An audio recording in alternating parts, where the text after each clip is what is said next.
절 한 절 성경 정독 마태복음 5장, 6장, 7장 산상수훈 말씀. 이제 오늘은 마태복음 6장 28절 말씀 우리 보겠습니다.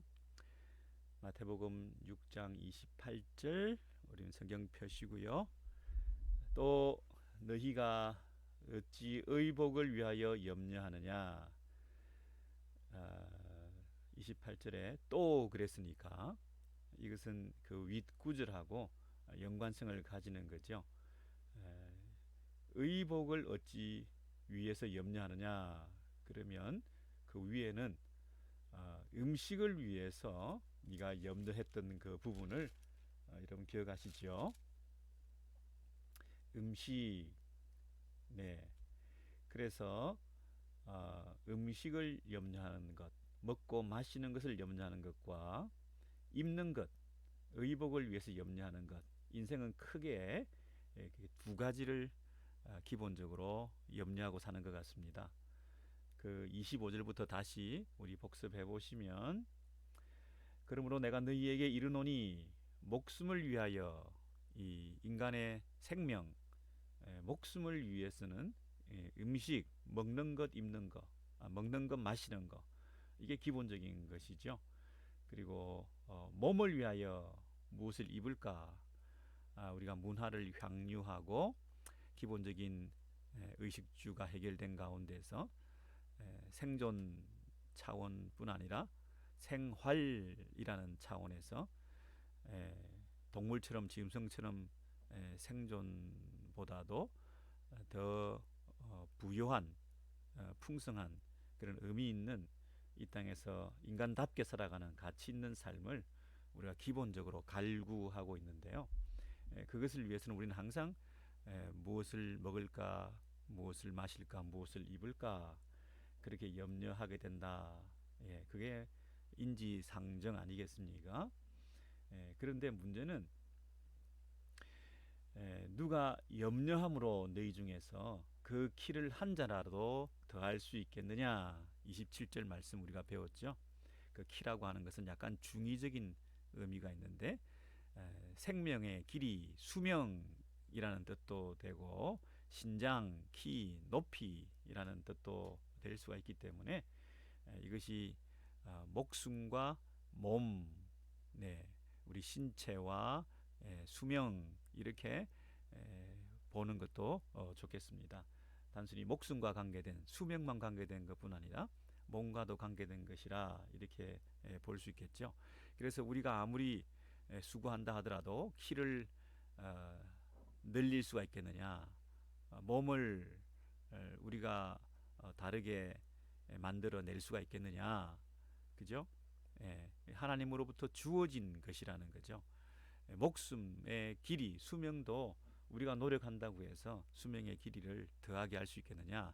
다 하나님께 달린 것이라는 것입니다.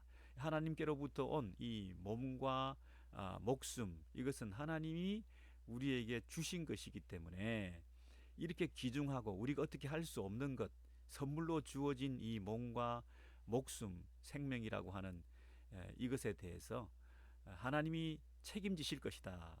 우리가 그 목숨을 위해서, 몸을 위해서 노력하고 애를 쓰고 염려한다고 해서 할 수 있는 게 별로 없다.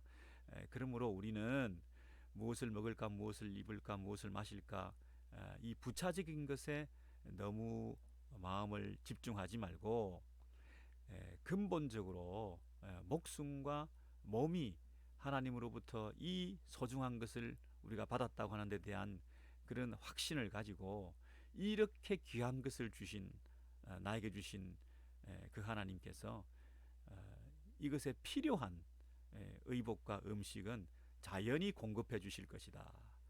그 믿음을 가지라는 것입니다. 그 주객이 전도되면 안 되고 우선순위가 뒤바뀌면 안 된다는 것이죠.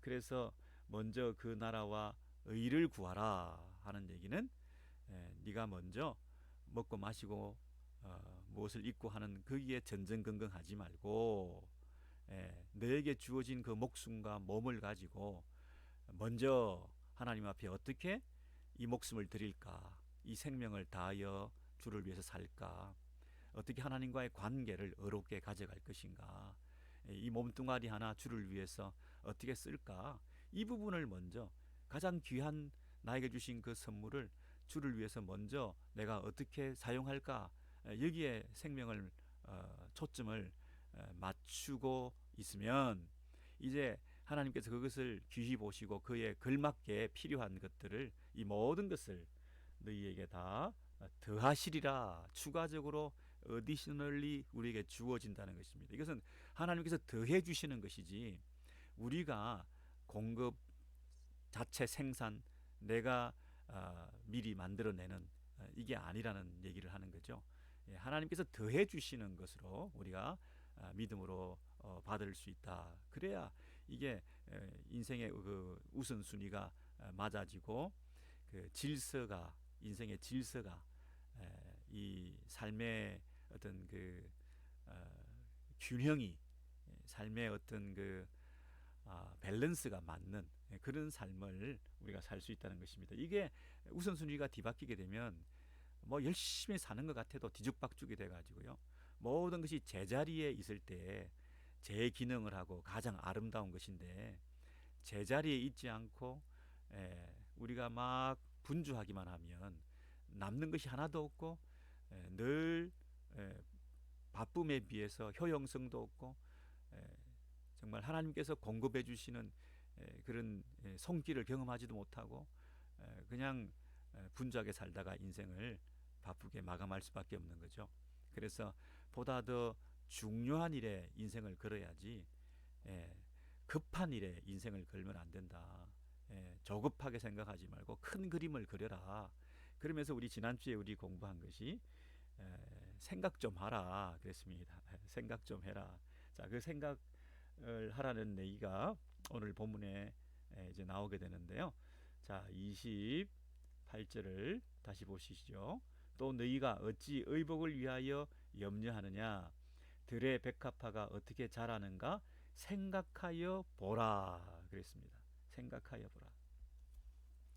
여러분, 이 생각하여 보라는 얘기는 갑자기 나온 것이 아니고요, 그 위에 계속해서 질문을 계속하게 됩니다. 25절에 봐도 목숨이 음식보다 중하지 아니하며 몸이 의복보다 중하지 아니하냐 질문을 했죠. 목숨이 음식보다 더 중하고 몸이 의복보다 더 중하지 아니하냐 질문을 던짐으로써 독자들로 하여금 자꾸 질문에 답을 하게 만드는 거잖아요. 생각하게 만드는 거잖아요. 26절입니다. 공중의 새를 보라. 심지도 않고 거두지도 않고 창고에 모아들이지도 아니하되 너희 하늘 아버지께서 기르시나니 너희는 이것들보다 귀하지 아니하냐. 참새들보다 더 귀한 존재들 아니냐. 생각 좀 해봐라. 그러면 참새도 먹이시는데 하나님의 자녀들을 우리 하늘 아버지께서 내버려 두시겠느냐. 생각 좀 해보라. 그 질문이 생각을 유도하는 그 질문들을 계속 던졌잖아요. 27절도 마찬가지입니다. 너희 중에 누가 염려함으로 그 키를 한 자라도 더할 수 있겠느냐. 할 수 없다는 거죠. 우리가 할 수 없다. 우리가 염려해서 될 게 있고 염려해도 안 되는 게 있는데, 우리 신자는 염려가 불가능한 존재다. 염려의 불가능성을 주장하는 게 우리 신자다. 왜냐하면 이 하늘 아버지가 우리 아버지시니까 그 하나님 아버지의 자녀된 우리들이 그 하나님 아버지를 신뢰할진데 어떻게 염려가 가능하냐는 거죠. 염려한다고 우리가 할 수 있는 내용도 가치도 의미도 없는 시간 낭비를 하는 것인데, 우리는 무능력하고 우리는 자격이 없고 우리가 가진 힘은 한계가 있는데 왜 자꾸 그 영역에 도전하냐. 네가 왜 목숨에 대해서, 수명에 대해서, 몸에 대해서 그렇게 무엇을 할 수 있을 거라고 네가 염려를 하느냐 이 얘기죠. 그것은 하나님의 영역이다. 하나님의 영역에 도전하지 마라. 첨단 과학 기술과 의학이 발달 아무리 했다 하더라도 그 신의 영역에 도전해서는 안 된다. 그것은 하나님께 맡겨두어라. 그렇게 말씀하시는 거죠. 아무리 과학과 의학이 발달한다 하더라도 우리가 터치하지 말아야 될 부분들이 분명히 있는데 그것을 우리가 다룰 수 있다, 극복할 수 있다, 해결할 수 있다. 그렇게 신의 영역에 도전하다가는 하나님께서 그 부분에 대해서 어떻게 결과로 우리에게 비극적인 일이 오게 될지, 인류 사이의 인간 이 모임들 속에서 일어나고 있는 그 자고함을 어떻게 판단하실지, 심판하실지 심히 두려운 거 아니겠습니까? 네.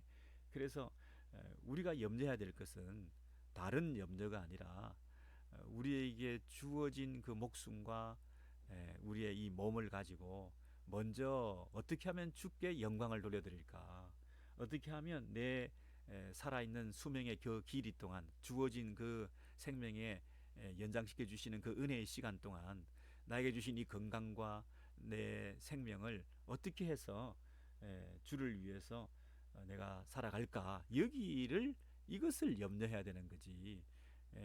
그 목적성 있는 인생의 목적이 분명히 주어졌잖아요. 우리는 어떤 목적을 가지고 살고 있습니까? 하나님께서 우리에게 주신 그 디자인하신 계획이 있지 않습니까? 우리를 향하신 당신의 목적이 있다. 한 사람 한 사람 인생을 부르신 그 소명이 있다. 그래서 그것에 우리의 마음을 두고 집중해서 살아야 된다. 그게 가치 있고 의미 있는 그런 인생이다. 근데 인간이 교만하고 자고해져서 신의 영역에 도전하고 마땅히 자기가 제자리에서 감당해야 될 그 일을 등한히 하고 그렇게 살아가는 인생은 그 인생이 아무리 분주하게 살고 자기 나름대로 업적을 쌓아 올렸다 하더라도 하나님 앞에서 의미 없는 인생, 가치 없는 인생, 웨이스팅한 인생을 살게 된다는 것입니다. 안 그렇습니까, 여러분? 일평생 뭐 진화론을 연구하고 살았다. 일평생 위대한 상을 받을 만큼 학문적인 업적이 큰 것처럼 보인다. 뭐 빅뱅 이론을 통해서 우연 발생적으로 이 세상이 생겨났다. 뭐 에, 에, 의학적으로 뭐 엄청난 수술을 발달해서 이 동성간에 또는 뭐그 남성과 여성을 성을 바꾸는 뭐 전환하는 이런 수술을 할 수 있는 테크닉을 길러서 많은 사람을 내가 수술해줘서 그들이 각자가 행복할 수 있는 권리를 행복 추구권을 찾아주었다. 그 일에 나는 인류에 이바지했다. 여러분 이런 식으로 아무리 애를 쓴다 하더라도 말이죠. 남성과 여성을 만들으신 창조 원리를 해치고 하나님께 이 세상을 창조하셨다는 그 창조에 대한 믿음을 저버린 채 그 역행하는 그런 인생을 아무리 살았다 할지라도 그게 먼저 하나님 나라와 그 의를 구한 인생이 아니라는 거죠. 신의 영역에 함부로 도전하는 것은 굉장히 교만하고 위험천만한 노릇이라는 것이죠. 그래서 우리가 잘 생각해서 이 세상의 이치를 보라는 거죠. 자연 법칙을 보라는 것입니다. 이 자연이 자기가 스스로 돌아가고 있는 자연인지 이 자연이 법칙 때문에 자연 법칙의 그 법칙을 따라 자연이 저절로 돌아가고 있는 이게 자연인지 아니면 이 자연에 하나님께서 룰을 주시고 법을 정해 주시고 또 그 순간순간 섭리하시고 하나님께서 늘 개입하시고 하나님께서 만들어 놓고 떠나신 분이 아니시고요. 만들어 놓고 떠나시고 저절로 돌아가게끔 해 놓으시고 가끔 찾아와 주셔서 고장이 난 거 고쳐 주시는 그런 분이 아니시고요. 하나님은 늘 이 세상을 지금도 창조하시고 지금도 만들어 가시고 어제 다르고 오늘 다르고 내일 다른 하나님의 창조의 섭리는 지금도 계속되고 있고 날마다 우리와 함께 하시고 하나님께서 우리를 잠시라도 손을 놔 버리면 이 세상은 다 무너지고 말 텐데 다 멸절되고 말 텐데 하나님의 그 섭리로 하나님의 오래 참으심으로 하나님께서 지금도 우리를 서스테인 붙들어 주심으로 지켜주시고 붙잡아 주심으로 이 세상이 돌아가고 있고 내일 해가 뜨는 것은 자연 법칙적으로 우연히 또는 저절로 그렇게 해가 뜨는 것이 아니라 하나님의 신실하심 때문에 내일도 하나님께서 우리에게 오래 참으심으로 또 하루해를 연장시켜 주시고 또 한 해를 연장시켜 주시고 하나님의 때에 하나님의 목적이 이루어질 때까지 당신의 일을 신실하게 지금도 감당해 나가시고 계신다는 그 하나님의 창조의 솜씨와 능력과 손길을 우리가 믿으면서 이 세상을 바라볼 때 참새 한 마리도 그냥 떨어지는 법이 없다는 것이죠. 여러분, 우리가 지난번에도 말씀드렸습니다마는 염려하지 말라 그랬다고 해서 새들을 보라, 다 새가 아무것도 안 하는 것처럼 보이는데 하나님이 다 먹여주시는 것 아니냐, 그죠?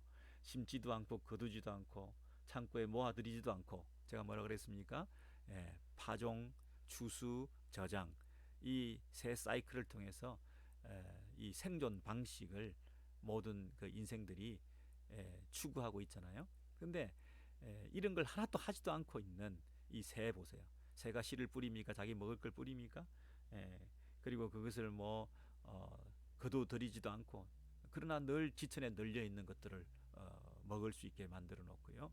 그 저장을 해놓지 않아도 또 먹을 것을 주시고 그러잖아요. 그러니까 이 미물도, 아무 생각 없이 살아가는 것 같은 미물도 하나님께서 이렇게 먹이시는데, 그러나 이 말을 오해해서 그럼 아무것도 안 해도 된다, 아무것도 안 해도 된다, 가만히 있으면 하늘을 향해서 입만 벌리고 있으면 입만 벌리고 있으면 먹을 것이 떨어진다, 기적적으로 다 먹이신다, 이런 뜻이 아니라 하나님께서 이 새들을 한번 보셔요. 새들만 하더라도 씨를 먹는 새도 있고요, 물고기를 잡아먹는 새도 있고요, 곤충을 잡아먹는 새도 있고요, 죽은 고기를 쪼아먹는 새도 있고요, 동물을 잡아먹는 새도 있고, 별별 새들이 다 있잖아요. 근데 그 곤충을 잡아 먹기 위해서 헤매고 다녀야 되는 새의 수고가 있는 거죠.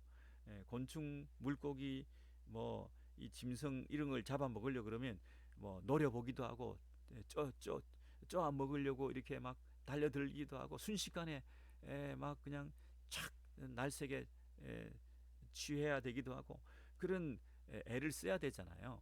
그런 수고와 애씀이 그들이 없어도 된다는 게 아니라, 기적적으로 입만 벌리고 있으면 먹을 수 있다는 것이 아니라, 하나님께서 이 모든 것을 준비해 주신다. 하나님이 다 그것들을 공급해 주신다. 예? 그 하나님이 이 세상에 온 인류와 이 세상을, 우주의 참 주관자가 되신다.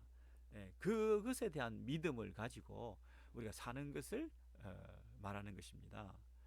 참새 한 마리라도 뭐그 두 마리가 한 아사리온에 팔리는 것이 아니냐. 그 말은 그만큼 한 아사리온도 안 되는 두 마리, 그리고 끼워주기도 하는 이런 가치 없고 무의미한 그런 참새 한 마리도 어떻게 되죠? 하나님이 허락하지 아니하시면 하나라도 땅에 떨어지지 아니한다 그랬어요.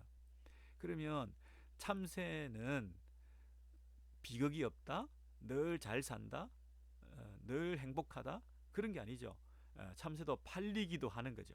참새가 땅에 떨어지기도 하는 거죠. 근데 하나님께서 그걸 다 아신다는 것이 중요한 거죠.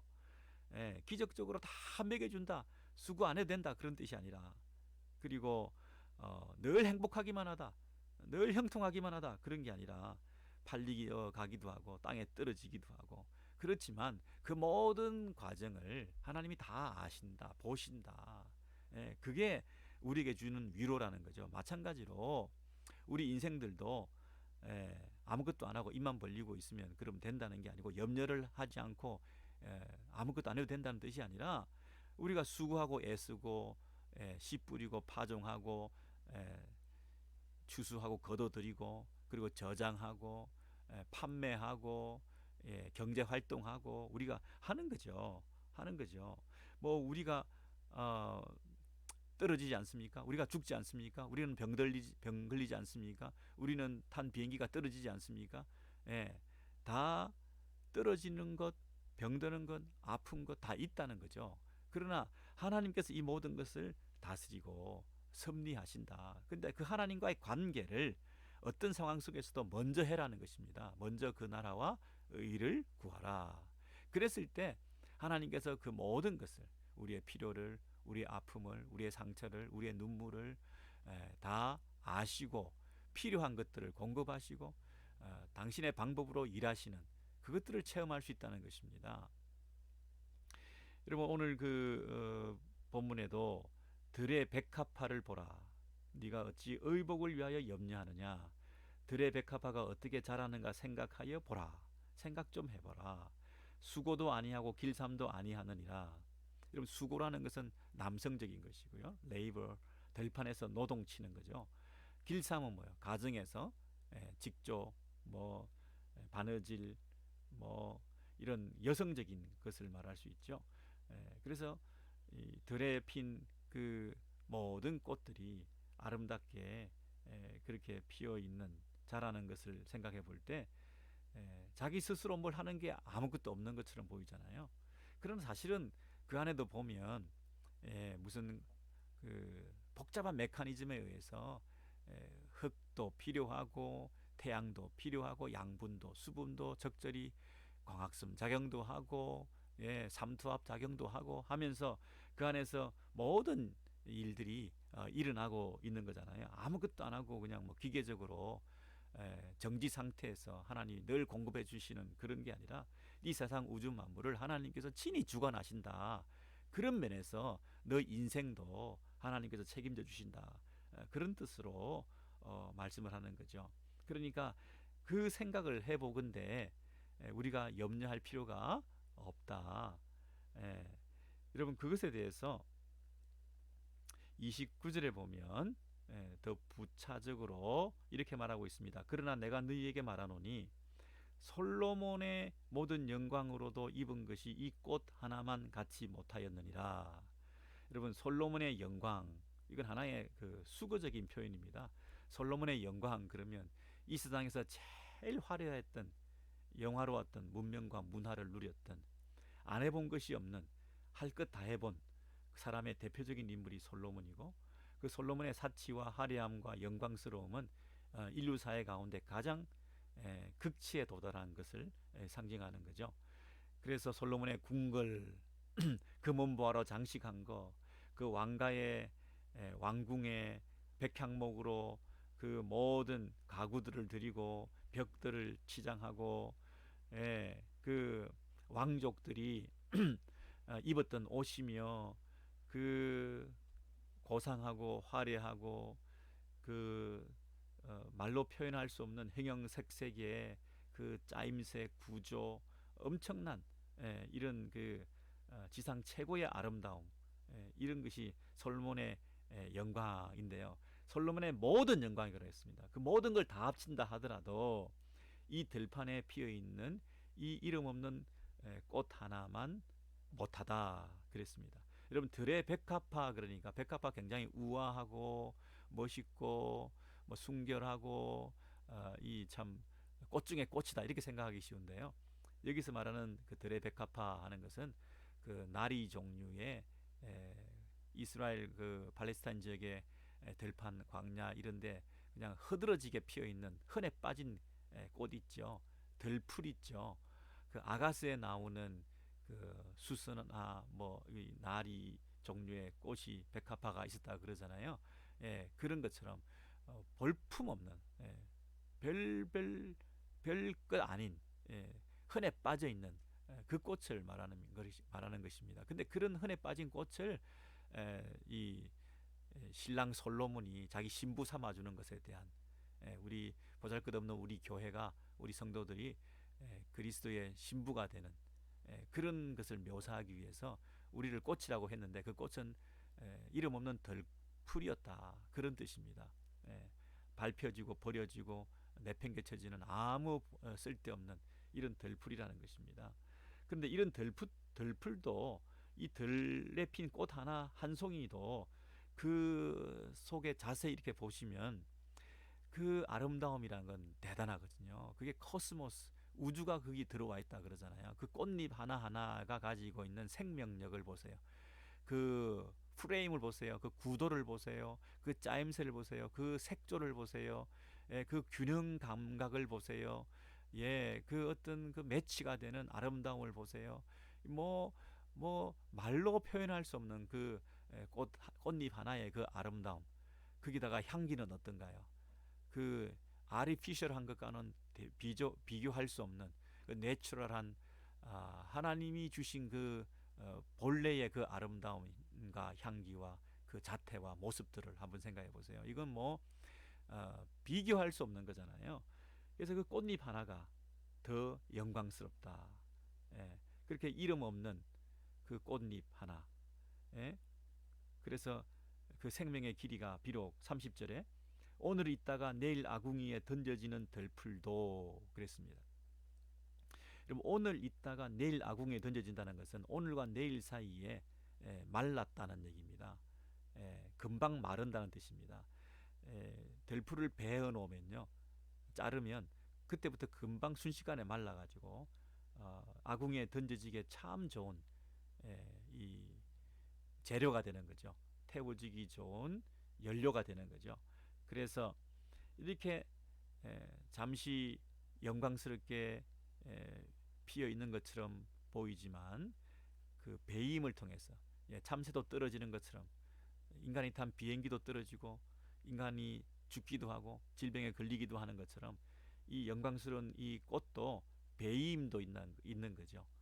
잘라지는 아픔도 있는 거죠. 그런데 그것이 또 불에 타기도 하죠. 불에 타기도 하죠. 그런데 그 모든 과정을 하나님께서 다 지켜보시고 아신다는 거죠. 이렇게 쓰임 받기도 하는 이 들풀. 근데 이 들풀은 너무나 짧디 짧은 그 생애를 사는 거죠. 예. 그런데 이렇게 가치 없어 보이는 짧디 짧은 이 들풀도 그 꽃잎 하나하나가 그렇게 아름답고 하나님께서 이렇게 먹이시고 입히신다는 것을 우리가 안다고 한다면 우리는 어떻습니까? 우리의 생명은 어떻습니까? 오늘 있다가 내일 죽는 건 말라 비틀어져 불에 태워지는 그런 무의미한 존재는 아니죠. 이 들풀의 그 몸, 들풀이 입은 몸에 입은 의복의 그 아름다움도 이렇게 화려하고 영광스럽고 정말 창조적이고 하늘로부터 그 주신 그 선물을 덧입어서 이렇게 아름다운 꽃으로 피어서 살았는데 오늘 있다가 내일 태워져 없어지는 그 꽃도 오늘 그 아름다운 향기를 발하기 위해서 그 화려함을 뽐내면서 잠시라도 그렇게 살게 해주셨는데 그 말이죠. 그럼 우리는요? 우리는 우리의 몸이라고 하는 것은 하나님께 주신 이 몸이라고 하는 것은 들풀과는 비교할 수 없는 영광스러움이라는 것이죠. 그렇게 귀중한 몸을 우리가 받았다는 거죠. 그럼 이 몸에 덧입혀 주시는 의복이라는 거, 부가적으로 보태해 주셔서 이 몸에 필요한 것들을 더해 주시는 그 하나님의 영광스러운 손길, 그 하나님의 자애로우신 그 아들과 딸들을 향하신 책임지시는 그 우리를 축복하시는 그 우리의 생애 동안에 공급하시는 그 하나님의 은혜라고 하는 것은 얼마나 더 크고 놀랍겠느냐는 것입니다. 이 모든 것이 우리가 이 꽃보다도 못하겠느냐, 그렇게 말씀하시는 것입니다. 그러므로 너희는 염려해서는 안 된다. 그러면서 30절에 추상 같은 비수와 같은 말씀을 우리가 하시는데 하물며 너희일까 보냐 믿음이 작은 자들아. 우리가 살펴본 대로 믿음이 작은 자들아. 이 믿음은 어떤 믿음입니까? 하물며 너희일까 보냐 그랬잖아요. 하물며 너희일까 보냐. 그럼 너희와 우리와 하나님은 그 오늘 있다가 내일 아궁에 던져지는 들풀도 하나님이 이렇게 입히시는데 그 하나님과 관계된 우리, 하나님과 우리와의 특별한 관계에 있는 sonship이라 그럽니다. 하나님의 아들됨, 하나님의 자녀됨, 아들됨. 우리는 하나님과 그 부자지간의 관계를 가지고 있잖아요. 들풀과는 비교할 수 없는 창조주와 피조물 사이에 일반 은총을 주고받는 그런 정도로 비를 내리시고 해를 내리시는 그런 섭리하시는 정도의 케어링보다도 하물며 우리는 특별한 은혜를 받은 하나님의 자녀들인 우리들은 얼마나 더 너희들을 책임지시고 끝까지 입히시겠느냐. 먹이시겠느냐 이렇게 말씀하시는 거잖아요. 근데 우리가 뭐가 없다고요? 믿음이 작은 자들아 그랬어요. 무엇에 대한 믿음입니까? 하나님이 내 아버지라고 하는 것. 그 내 아버지가 되시는 하나님께서 그 자녀를 책임지신다는 것. 최고의 끝으로 가장 적재적소에 가장 필요한 것들을 최선의 타이밍에 그분의 때에 그분께서 공급해 주시고 먹이시고 입히신다는 사실에 대해서 염려하지 마라 그렇게 말씀하십니다. 결국은 우리가 염려를 많이 하는 이유가 뭐라고요? 염려를 많이 하는 이유가 생각이 짧기 때문이다. 생각을 안 하기 때문이다. 그리고 믿음이 없기 때문이다. 믿음이 작기 때문이다. 그렇게 말을 하죠. 여러분 믿음이 작다 그러는데 믿음이 없다 이렇게 말씀하신 거나 마찬가지라 그랬죠. 믿음이 정말 콩알만해져 가지고 믿음이 없는 거예요. 풍랑을 만난 제자들이 너희 믿음이 어디 있느냐라고 책망하셨던 것처럼 분명히 예수를 따르는 믿음이 있는 제자들이었는데 믿음이 어디 있느냐 믿음이 하나도 없어졌다. 그런데 사실은 믿음이 없어진 것이 아니라 믿음을 적용하지 못한 것이라 그랬죠. 믿음을 발휘하지 못한 거라 그랬죠.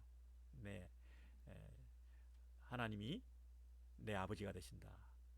그것에 대한 확고한 믿음을 가지고 그분을 온전히 신뢰하는 그 믿음을 상황과 환경이 우리를 공격할 때에도 그 상황을 압도하는 믿음으로 그 상황을 극복해야 되는데 우리가 오히려 상황에 함몰되어서 그 어려운 환경에 우리가 빠져 겁을 먹고 있으니까 우리가 전천후적인 그런 신앙생활을 못하는 거잖아요.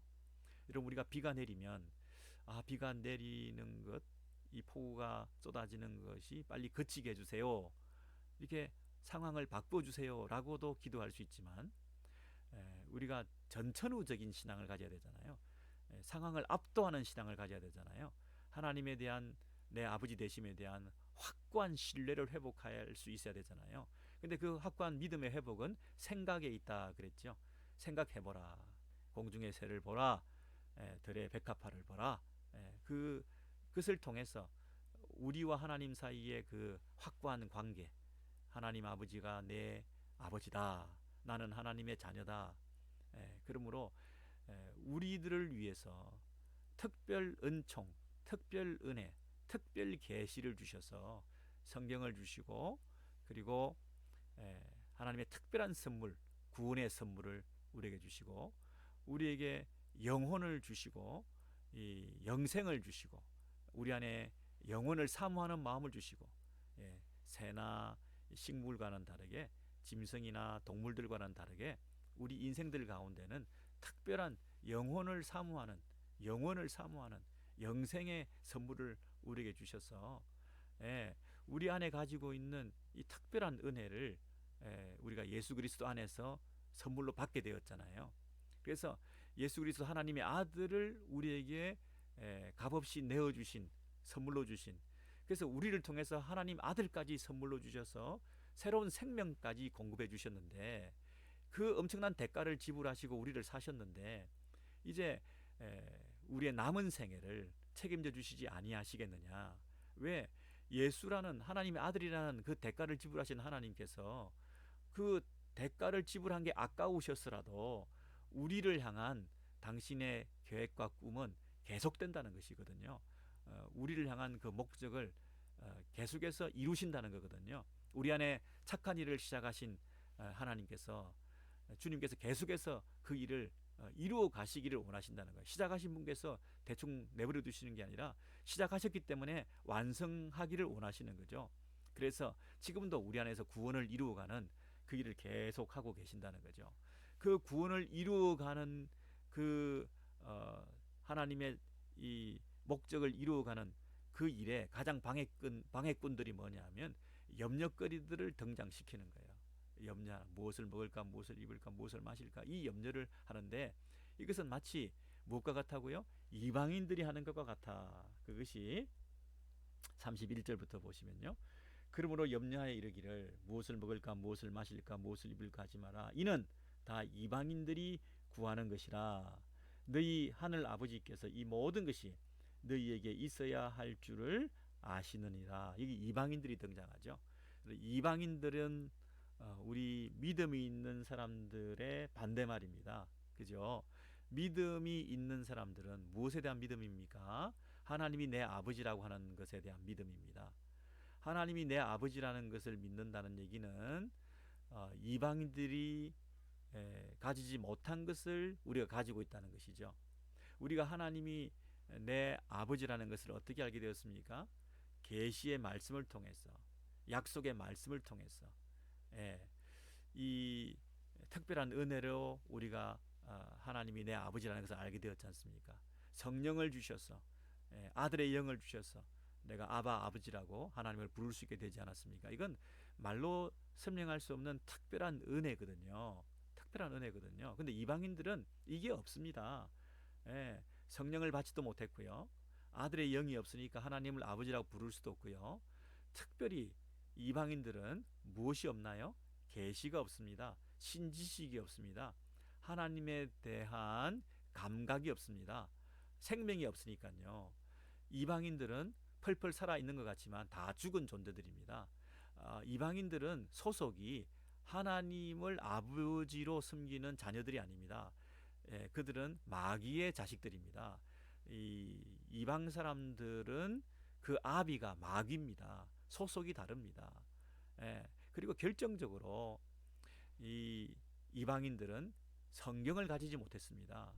여러분, 구약의 이스라엘 백성들이 다른 열방의 다른 민족들과 차이가 뭡니까? 헬라인과 유대인의 차이가 뭡니까? 구약의 이스라엘 백성들이 하나님의 백성인데 하나님의 백성됨과 하나님의 백성 아님을 구별하는 것은 뭐냐면 하나님의 말씀을 받은 자다 하는 것입니다. 로마서에 봐도 3장에 보면 그런 말씀이 있죠. 뭐가 다르냐? 우리의 유익이 뭐냐? 이스라엘 구약의 백성들이 다른 나라 열방의 민족들과 차이가 뭐냐? 무엇보다도 가장 큰 차이는 우리가 오라클, 신탁, 하나님께서 맡겨주신 게 있다는 거예요. 계시를 맡겨주셨다는 거예요. 하나님께서 우리에게 말씀을 맡겨주셨다는 거예요. 하나님이 자신을 알 수 있도록 하나님 자신을 알려주셨다는 거예요. 그래서 우리가 구약의 이스라엘 백성들은 하나님 말씀을 받았기 때문에 하나님에 대한 지식을 가지게 되었고 하나님에 대해서 감각하게 되었고 하나님을 자기의 구주로, 아버지로, 목자로, 왕으로 모시고 살아갈 수 있는 그 하나님과 하나님 백성 사이의 관계가 회복되게 된 거죠. 근데 그 계시가 주어지지 않았고 하나님 말씀이 주어지지 않았다고 한다면 그 말씀을 통해서 하나님을 알아가는 방법이 없잖아요. 하나님을 알 수가 없잖아요. 그러니까 지금 이방인들의 특징은 뭐냐면 말씀이 없기 때문에 하나님을 알 수가 없는 거죠. 그래서 하나님을 알 수 없기 때문에 그들은 뭐라 그러죠? 하나님이 없다 이렇게 말하는 거죠. 하나님이 없다. 근데 자기 안에 있는 종교성과 자기 안에 소원 성취에 대한 욕구는 있기 때문에 우상이라도 만들어서 절하고 있는 거죠. 우상에게 절하고 있는 거죠. 그 종교성을 기반해서 여러 가지 종교를 만들어내 가지고 섬기고 있는데 그걸 통해서 확실히 알 수 있는 건 뭐냐면 그들에게는 참 하나님의 말씀이 없구나. 참 하나님에 대한 지식이 없구나. 그러다 보니 자신의 종교성을 엉뚱한데 발휘해서 우상에게 절하고 있는 그런 형국이죠. 그래서 이방인과 우리 신자들 사이의 차이는 뭐라고요? 하나님을 내 아버지로, 하나님을 내 왕으로 분명하게 고백할 수 있는 그런 관계 설정이 없다는 것입니다. 그래서 다 자기가 하나님이 돼서 살고 있는 그 이방 사람들은 결과론적으로는 하나님께서 나에게 주신 그 어떤 뜻, 목적, 나를 향한 계획 이런 건 전혀 없습니다. 다 자기 목적, 자기 계획, 자기 생각대로 살고 있는 것입니다. 이방인들이 가지고 있는 크다란 두 가지 세계관이 있다고 한다면 하나는 이 세상 우주 만물이 어떻게 일어나는가, 어떻게 생겼는가, 우연 발생설을 믿는 거죠. 뭐 만사가 우연히 일어난 일이다. 예? 우리 그리스도인들은 어떻습니까? 만사가 하나님의 뜻 안에서 하나님의 디자인하신 계획과 섭리 안에서 일어난 일이다. 하나님이 하나의 목적을 가지고 이 세상을 만드셨고 우리가 그 목적을 이루도록 우리에게 은혜를 주셔서 하나님 백성으로 우리를 불러주셨다. 이런 분명한 이 생각과 의식을 가지고 우리가 살게 되잖아요. 허무하게 허탄하게 막연하게 막 살아가는 그런 식의 삶을 살지 않습니다. 목적이 없으면 막 살게 되잖아요. 근데 우리는 목적을 가졌기 때문에 그 목적에 부합한 인생을 살게 되는 것이거든요. 예, 우연 발생설을 믿는 사람은 만사가 우연이 된 일이기 때문에 예? 앞으로도 우연히 뭐가 어떻게 될지 모르는 거죠. 그러니 앞으로 확실한 게 아무것도 없는 거예요. 확실한 게 아무것도 없으면 이 세상 모든 일이 다 우연히 생긴 일이면 앞으로 어떻게 될지 아무도 모르는 거죠. 어떤 목적성을 가지고 한 방향으로 가는 게 아니죠. 어떤 구도가 있거나 청사진이 있거나 잘 순서가 배열되어 있거나 이런 게 아니라 우발적으로 우연히 막 이렇게 랜덤하게 생기는 거기 때문에 불확실한 것이 미래죠. 무슨 일이 어떻게 돌발적으로 일어날 수 없는 거잖아요. 그러니 늘 어떻게 돼요? 염려하고 살 수밖에 없는 게 사실은 인생이에요. 그러니까 염려가 되니까 미리 점도 치고 절도 하고 공도 드리고 시주도 바치고 그걸 미리 예방하기 위해서 예배도 드리고 뭐 그런 거 아니겠습니까? 불안하니까요. 예. 그리고 두 번째는 이방인들이 가진 세계관은 운명론이죠. 운명론. 여러분 이 두 가지는 극단적인 서로 대조를 이루고 있는데요. 우연 발생설과 운명론은 예? 막 만사가 우연이 되는 사람, 우연이 된다고 하는 사람이 있는가 하면 모든 것이 운명 지어졌다. 우연이 되는 게 아니라 다 결정 지어졌다. 예, 일어나게 되어 있는 것이 일어날 것이다. 일어나게 되어 있는 것이 일어나게 되는 것이다. 예, 그러니까 우리가 노력하는 것도 무의미하고 애를 쓰고 수고하는 것은 뭐 어리석은 것이죠. 그냥 운명에 맡기고 사는 거죠. 그러다 보니 무책임한 쾌락주의에 빠지게 되고 캐스라 세라 하게 되고 다 모든 게 뭐 운명인데 뭐 그러다 보니 어떤 목적성을 가지고 역사가 진행되는 게 아니죠. 내 인생이 어떤 목적성을 가지고 그것을 이루는 삶을 사는 게 아니죠. 예, 뭐가 어떻게 일어날지 모르는 거예요. 운명이 어떻게 결정되어져 있을지 내가 모르는 거지. 그러니까 불확실한 거죠. 그러니까 근원적으로 인간은 염려하게 되어 있는 것입니다. 그래서 운명론자들이나 우연 발생설을 믿는 사람이거나 그런 세계관을 가진 사람들은 근본적으로는 뭐 대단한 학자인 것처럼 보이고 대단한 어떤 그 인생을 달관한 사람인 것처럼 보이고 전 우주 세계를 이생과 내생을 다 깨고 있는 사람인 것처럼 보이지만은 사실은 불안한 거죠. 불확실하니까. 그래서 염려가 되는 거죠. 예, 그런 인생을 살 수밖에 없는데 우리들은 그게 아니잖아요. 우리의 신앙과는 확실하잖아요. 불확실한 게 아니라 너무너무 확실해. 왜? 우리가 다 하나님의 수중에 있으니까. 하나님의 수중에 있으니까. 참새 한 마리도 하나님의 수중에 있으니까. 이게 배임이 없다, 떨어짐이 없다, 질병이 없다. 그게 아니고요. 기적적으로 가만히 있으면 염려 안 해도 다 먹고 산다 이런 게 아니고요. 우리가 수고하고 애쓰고 노력하는 모든 일을 하면서도 어떤 아픔과 불행이 우리에게 찾아올지라도 그런 고난과 아픔이 있을지라도 그 모든 과정을 하나님의 수중에 있다는 거예요. 하나님의 수중에 있는 게 확실하다. 하나님의 목적이 있다. 하나님 우리를 부르신 뜻이 있다. 우리를 향해서 이끌어 가시고자 하는 방향성과 목적성이 분명하다. 계획이 있다. 우리 안에 착한 일을 시작하신 선한 일을 시작하신 그게 뭡니까? 하나님의 재창조 사역. 창세기에서 하나님께서 세상을 만드시고 보시기에 선하다, 좋다 하셨던 그 그림이 우리 안에 예수 그리스도 안에서 재창조를 통해서 우리 안에 선한 일을 보시기에 좋은 일을 다시 회복하셔서 그 일을 이루시고 창조하시고 인간이 타락했는데 그것을 회복하셔서 다시 완성으로 재창조로 이루어 가시는 우리가 만들어졌다가 우리가 디펙트가 나가지고 문제가 생긴 거죠. 디폼 된 거죠. 그런데 다시 리폼으로 폼을 회복하는 거죠. 그런 과정으로 목적을 향해서 직선적인 사관을 가지고 쭉 지금 가고 있는 거 아닙니까? 그 가운데 별별 일이 다 일어나지만 우리가 창조주 하나님, 또 우리를 구원하신 우리 하나님, 그분이 내 아버지가 되시고 우리를 구원하기 위해서 특별 은총을 베풀어 주시고 우리에게 성령님을 보내주시고 우리에게 성경을 주시고 당신을 계시해 주셔서 이제 우리가 이 하나님 말씀을 알게 되고 하나님의 약속을 붙들게 되었잖아요. 예? 그래서 우리는 구약과 신약을 가지게 되었잖아요.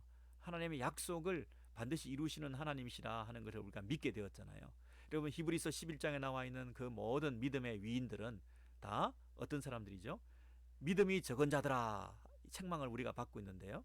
그 구약에 있는 많은 믿음의 그 사람들은 믿음이 큰 자들이었습니다. 믿음이 있는 자들이었습니다. 근데 무엇을 믿었느냐?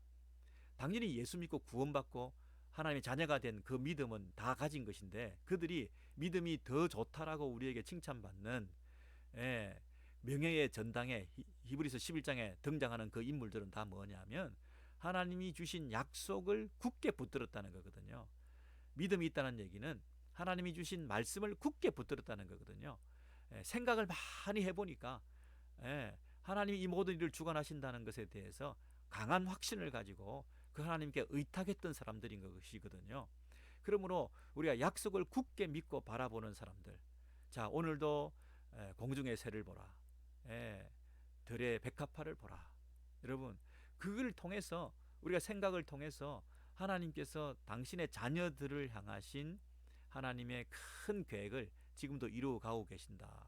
고난도 따르고 아픔도 눈물도 있지만은 그 모든 과정을 통해서 하나님께서 모든 것을 역사하시고 당신의 목적을 우리 통해서 이루어 가신다. 그 믿음 가지고 우리가 먼저 구해야 될 것은 이방인들처럼 먹고 마시고 하는 이런 당장의 필요를 채우는 그런 자기를 위한 인생이 아니라 나에게 이 인생을 주신, 목숨과 몸을 주신 그 하나님 앞에 먼저 영광을 돌려드리고 먼저 그 나라와 의를 구하는, 그분과의 관계를 먼저 회복하는 이런 삶을 살 때에 이 모든 것을 더해 주시지 않겠느냐, 이 약속을 믿으라는 거죠.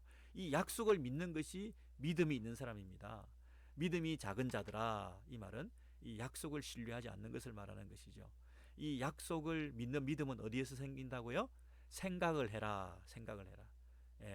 이 하나님 말씀을, 이 논리를, 하나님 말씀에는 이 논리가 가득하잖아요. 이 논리가 가득한 이 논리를 따라 생각을 깊이 해서 자연의 이치를 살피고 이 우주 만물에 충만하신 하나님의 섭리에 눈뜨고 지금도 주관하시고 역사하시는 하나님이 우리를 통해서 일하고 계시고, 그래서 솔로몬의 모든 영광보다 더 화려한 들의 꽃잎 하나에 담겨있는 하나님의 그 창조의 솜씨와 능력과 지혜를 우리가 보건대 우리 인생들에 대한 하나님의 그 관심과 사랑과 그 능력은 얼마나 더 크게 역사하시겠느냐는 거죠. 머리털 새신 바 되신 것처럼 우리에게 그렇게 관심이 많으시고요. 그 아들까지 주시기까지 그렇게 우리에게 사랑이 많으시고요. 그리고 크신 권능을 가지셔서 모든 것을 다 하실 수 있는 그 권세를 가지시고 우리에게 역사하시기 때문에 우리를 향한 관심, 우리를 향한 사랑, 우리를 향한 그 능력을 신뢰할 때에 우리가 두려워할 필요 없죠. 염려할 필요 없죠. 그런 확신 가운데 또 한 주간도 여러분 살아가시면 좋겠습니다.